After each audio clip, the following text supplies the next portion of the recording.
Hi, this is Dr. Marty Klein with another video quickie. Well, today I'm going to answer the most common question I get asked year after year after year. Because I know you really want to know. Everybody wants to know. We search the web, we look at porn, we read self-help books, we listen to podcasts. If we're bold, we ask our best friend or our older sister. Everybody wants to know what sex is like for other people, or to put it another way, everybody wants to know what is sexually normal. How often, how many minutes, how many orgasms, how many gallons, how many inches, how many partners, how much, where, when, and how. Now, I have spent decades not answering the normal question.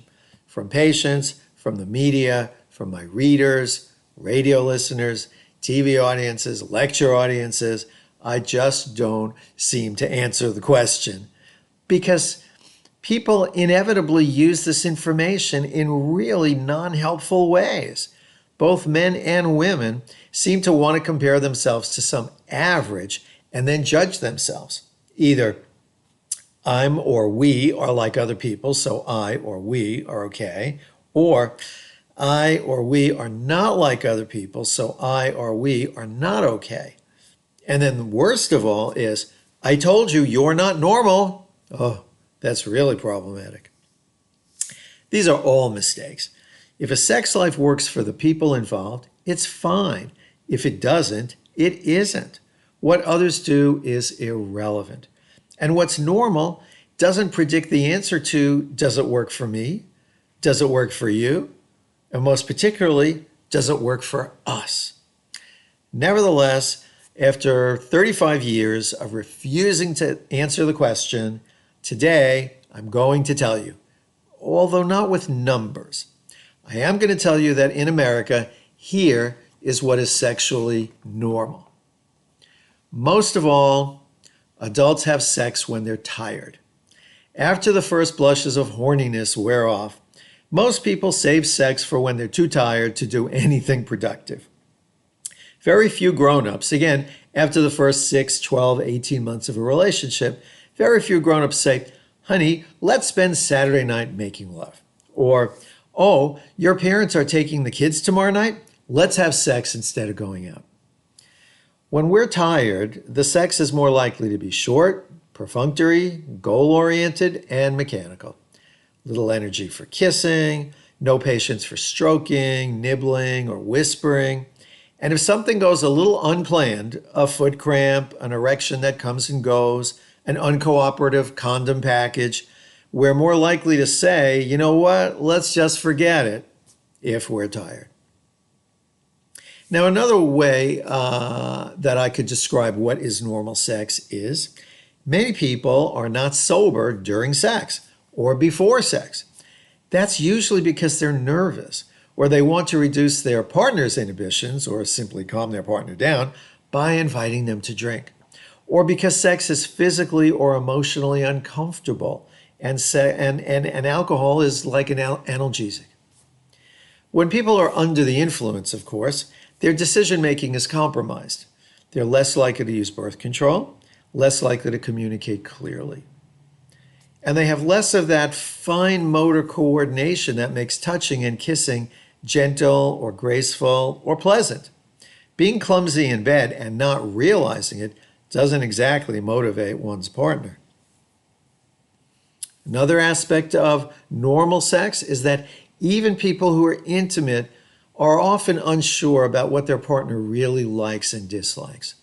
As you know, after 5 or 6 months together, two people know each other's preferences in food, music, movies, driving styles, and operating systems.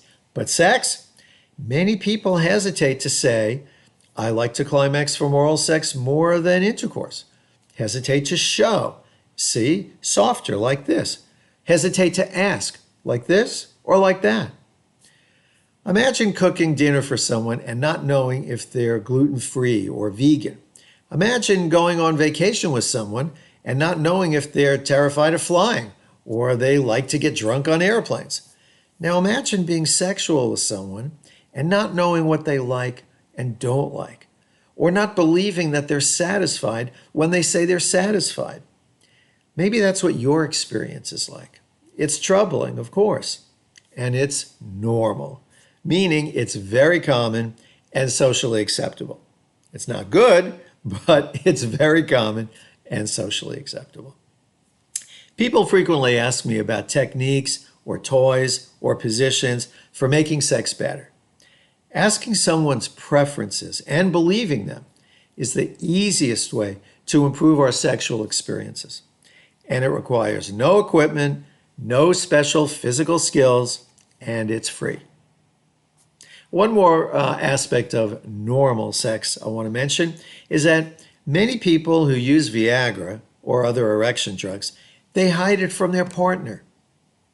I first predicted that men would do this way back in 1999 when Viagra was just about to be released to the public.